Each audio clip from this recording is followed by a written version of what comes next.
جو home work کیا ہوتا ہے اسی طرح آپ کے ایگزامز آتے ہیں, جو آپ کو ورک ملتا ہے, جو آپ اپنے لیے ریاست جو کرتی ہے اسی طرح پوری دنیا آپ کو دیکھتی ہے. الحمدللہ میں سمجھتا ہوں کہ ہمارا ہوم ورک مکمل تھا. ہمارے دشمن کی چیخیں جو ہیں وہ آپ کو انٹرنیشنل میڈیا پہ بھی نظر آئیں گی. ان کا اپنا میڈیا جو ہمارے پاس الزامات لگانے کے علاوہ کوئی بات نہیں کرتا تھا, آج وہ چیخ رہا ہے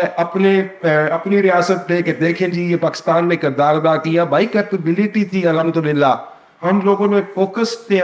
ہم سمجھتے تھے کہ اگر یہ جنگ طویل ہوگی تو صرف ایران سفر نہیں کرے گا بلکہ پورا افریقہ سفر کرے گا, پوری دنیا سفر کرے گی. ٹھیک ہے جو ممالک دور ہیں ان تک ثمرات آنے میں کچھ وقت لگے گا, لیکن یہ جنگ کے ثمرات جو ہیں وہ ہمیشہ سے پوری دنیا میں جانتے ہیں. اور جو جنگیں ہیں وہ کبھی بھی اچھی نظروں سے نہیں دیکھی جاتی, چاہے وہ کسی بھی مقصد کے لیے لڑی جا رہی ہے. صاحب غازی صاحب نے بڑی تفصیل سے آگاہ کیا, لیکن اس کے ساتھ ساتھ آپ کیا رائے رکھتے ہیں, کیونکہ پاکستانی قوم نے بھی بہت مشکل وقت دیکھا ہے ایک ریاست کو کریٹ کرنے میں, اور پھر ہم نے بھی بہت مہنگائی کے حالات اور دہشت گردی سے ہم گزرے, لیکن اس کے باوجود ایک بہادر قوم کے طور پر ہماری قوم اسٹینڈ کیا اس کو, اور پھر ہم اکٹھے ہوئے اپنی ریاست اور فرض کے ساتھ یکجا ہو کر ہم نے انڈیا کے خلاف ایک بھرپور جنگ جیتی اور 6 سے زیادہ جنگی جہاز ان کے مار گرائے. اسی طرح ایران کی طرف بھی یہی نقطہ نظر آ رہا تھا کہ پاکستان کی ایک اندرونی طاقت جو ہے وہ ایران کو سپورٹ کرے, اور ہم بھی کہتے ہیں کہ ہم ایران کے بھائی ملک ہیں اور ہم ان کے ساتھ چلتے ہیں. اب آپ یہ کیا دیکھتے ہیں جو مذاکرات ہونا چاہ رہے ہیں, یہ 2 ہفتے کی جنگ بندی کے بعد کیا رائے رکھتے ہیں کہ یہ مستقل بنیادوں پر جنگ بندی ہوگی, یا ٹرمپ جیسا لیڈر کیا اپنی زبان کی پاسداری کرے گا یا نہیں؟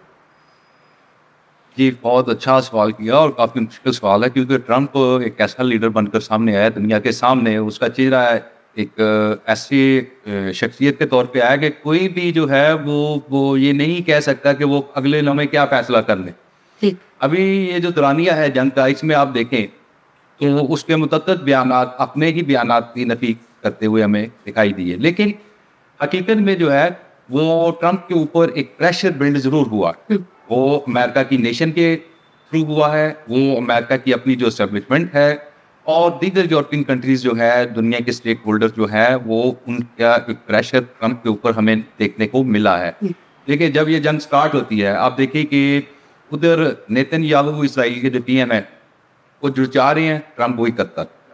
جو چاہ رہے ہیں ٹرمپ وہی کرتا جا. لیکن آہستہ آہستہ آہستہ آہستہ جیسے ایران نے جس دلیری اور جرأت مندی اور بہادری کے ساتھ سامنا کیا, چیزوں کو فیسز کیا, اس میں کوئی شک نہیں کہ بلا شبہ ان کے بہت نقصان ہوا. بہت ایسی شخصیات جن کا کلاس شاید ساری میں سمجھتا ہوں کہ تا قیامت پورا نہیں ہو سکتا ہے, ایسی شخصیات جو ہیں وہ چلی گئی, شہید ہو گئی. تو لیکن ٹرمپ کے جو مقاصد تھے وہ پوری طرح حاصل نہیں کر سکا. ٹرمپ کا مقصد جب یہ جنگ سٹارٹ ہوئی تو اس ٹائم بیانیہ کیا تھا امریکہ کا اور اسرائیل کا, اب آ کر کیا بیانیہ ہے, اب صرف ایک ہی ڈیمانڈ رہ گئی ہے کہ ابنائے ہرمز جو ہے اس سے یہ جہاز جو ہے ان کو گزرنے کی اجازت دے. کون دے؟ ایران.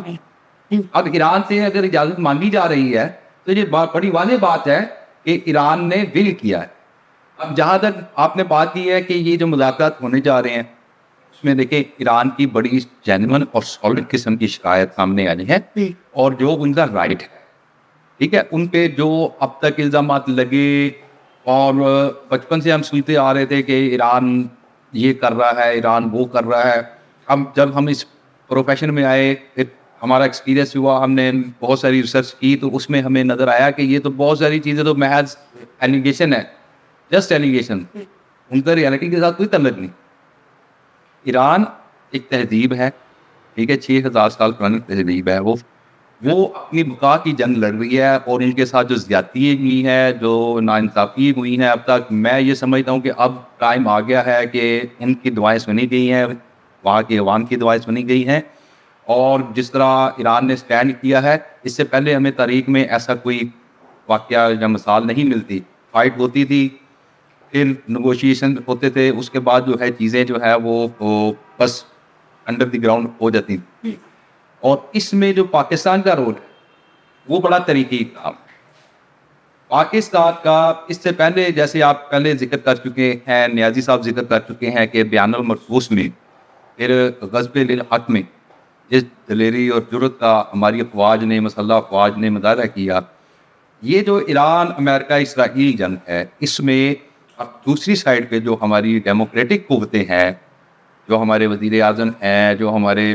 وزیر خارجہ نائب وزیر اعظم ہیں، انہوں نے اپنی جو صلاحیتیں دکھائیں اور جو کردار ادا کیا، اس سے اب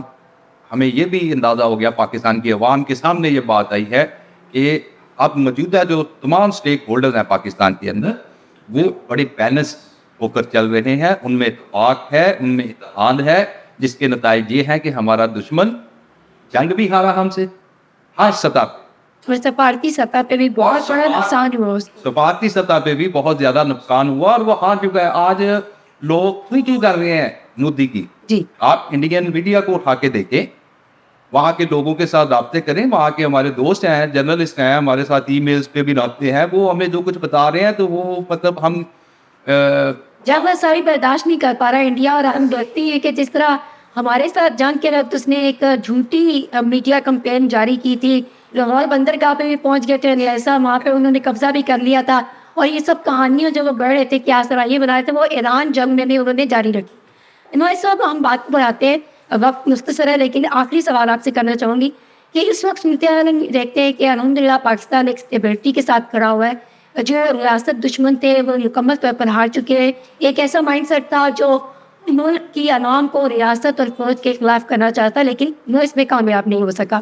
ان مذاکرات کے بعد اگر پاکستان مزید اپنی بات منوا لیتا ہے امریکن حکومت سے اور مستقل طور پر یہ جنگ بندی ہو جاتی ہے، تو اس سے ہماری معاشیت پہ کیا فرق پڑے گا، اور پھر ہماری سفارتی صورتحال کیا ہوگی؟ زبردست سوال ہے جی۔ دیکھیں، جب ایک کسی بھی جگہ پہ آپ تصفیہ کراتے ہیں اور دونوں فریقین وقتی طور پہ آپ کی بات سن لیتے ہیں اور بعد میں اس کی تصدیق کر کے اپنے معاملات کو سامنے رکھ کے اس کی توثیق کر دی جاتی ہے مستقل طور پہ، تو یہ پاکستان کی میں سمجھتا ہوں کہ پوری دنیا میں بہت بڑی کامیابی ہوگی۔ لیکن یہ امریکہ نے نا تھوڑا سا اس کو بہت زیادہ ہی ہلکا لے لیا تھا ایران۔ جیسے میرے فاضل دوست رفیق بھٹا صاحب نے کہا کہ ایران کی 6000 سال کی تاریخ ہے، تو 250 سال کی تاریخ لے کے امریکہ جو ہے وہ ایران سے لڑنے جا رہا تھا۔ دیکھیں، اس نے ایک ذہن بنایا کہ اگر ہم خامنہ ای کو شہید کر دیں گے تو ایک رجیم کھڑی ہوگی ہمارے پاس، بلکہ انہوں نے یہ اعتراف کیا کہ جن قوتوں کو ہم نے اسلحہ دیا، ان قطبوں نے وہ اسلحہ بھی ان سے لے لیا، اور جو یہ چاہتے تھے وہ بھی انہوں نے نہیں کیا۔ میں سمجھتا ہوں کہ آنے والے دنوں میں ہمارے دشمن ملک کی چیخیں پوری دنیا مزید سنے گی، اور یہ جو ہم نے آج تک جتنی بھی ایکٹیویٹی کی ہے ہماری ریاست نے، ہمارے وزارت خارجہ نے، اور ہماری جو آرمی اسٹیبلشمنٹ ہے، میں سمجھتا ہوں کہ پوری دنیا نہ صرف ان کے اقدامات کو سراہ رہی ہے بلکہ الحمدللہ ہماری بلے بلے ہو رہی ہے۔ اور جب آپ کی بلے بلے ہوتی ہے تو جو آپ کے مخالفین اس سے نہ صرف جیلس ہوتے ہیں بلکہ وہ ایک پیڈ میڈیا کے ساتھ بھی اس کو کاؤنٹر نہیں کر پا رہے۔ تو جہاں تک ٹرمپ کی بات ہے تو میں تو اس کو اپنا دوست سمجھتا ہوں۔ اس کی وجہ کیا ہے کہ جو بے عزتی انڈیا کی بار بار اس نے کی پیارے گرانے کے حوالے سے، کبھی وہ 7 کہہ دیتا تھا، کبھی وہ 10 کہہ دیتا تھا، کہ وہ آپ دیکھیں نا پوری دنیا میں باتیں سن رہی ہوتی تھی۔ اور ہمارے جو chief of army staff general Asim Munir صاحب ہیں، ان کے حوالے سے ان کے جو گولڈن الفاظ تھے وہ بھی تاریخ کا حصہ بن چکے ہیں۔ تو یہ کوئی عام بات نہیں ہوتی کہ پوری دنیا کا جو سب سے بڑا ملک ہے، میں سمجھتا ہوں جو سپر پاور ہے، وہ ایک چھوٹے سے ملک کوئی آرمی چیف کی اگر تعریف کرتا ہے اور بار بار کرتا ہے تو یہ کوئی عام بات نہیں ہوتی۔ اصل اس کو اپنی فوج، اپنی انٹیلیجنس بھی اس چیف کے حوالے سے بریف کر رہی ہوتی ہے کہ یہ کس طرح کا چیف ہے اور کس طرح کی ریاست ہے، کس طرح کی پنجابی فلم کا ڈائلاگ بھی کر دوں، مولا ہمارے تھے پاکستان اس وقت اس پوزیشن سے۔ بھٹا صاحب سم اپ کرنے کا وقت ہے، تو آپ آخری تو لائن کیا کہنے کے لیے؟ اس میں میں سب سے زیادہ اپنی عوام کو جو ہے یہ میسج دینا چاہوں گا آپ کے پروگرام کے ذریعے کہ دیکھیں، آج کل کا جو دور ہے اے آئی کا دور ہے، اور اس میں جو ہے بہت ساری چیزیں جو ہے وہ ریالٹی نہیں ہوتی اور پراپوگنڈے بہت کیے جاتے ہیں۔ اور یہ انڈیا اور پاکستان کی جو جنگ ہوئی، اس میں ہمیں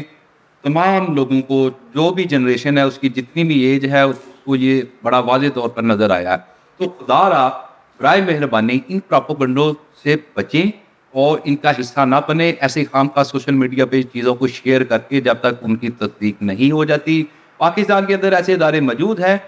اور پاکستان کی فوج جو ہے وہ ایسی بھی نہیں ہے جیسی بیان کی گئی, اور جو جیسے ابھی تھوڑی دیر پہلے ہماری معزز ذاکر نے جو ہے کوشچن لیا تھا کہ پاکستانی فوج کے خلاف بہت پراپوگنڈے وہ کیے گئے, اور بے شک ہمارے اپنے ہی لوگ پراپوگنڈا کرنے والے ہیں, لیکن ہم امید کرتے ہیں کہ ان کو جو ہے وہ اللہ تعالیٰ ہدایت دے اور وہ بچیں, اور ان کے پیرنٹس اس میں رول پلے کریں اور سمجھائیں اپنے بچوں کو کہ ان پراپوگنڈوں کا حصہ نہیں بننا. یہ پاکستان کی سلامتی کے لیے بہت خطرناک چیز ہے. اور اب جو ہماری فوج کا رول سامنے آیا ہے, 2 جنگیں لڑ کے ریسنٹ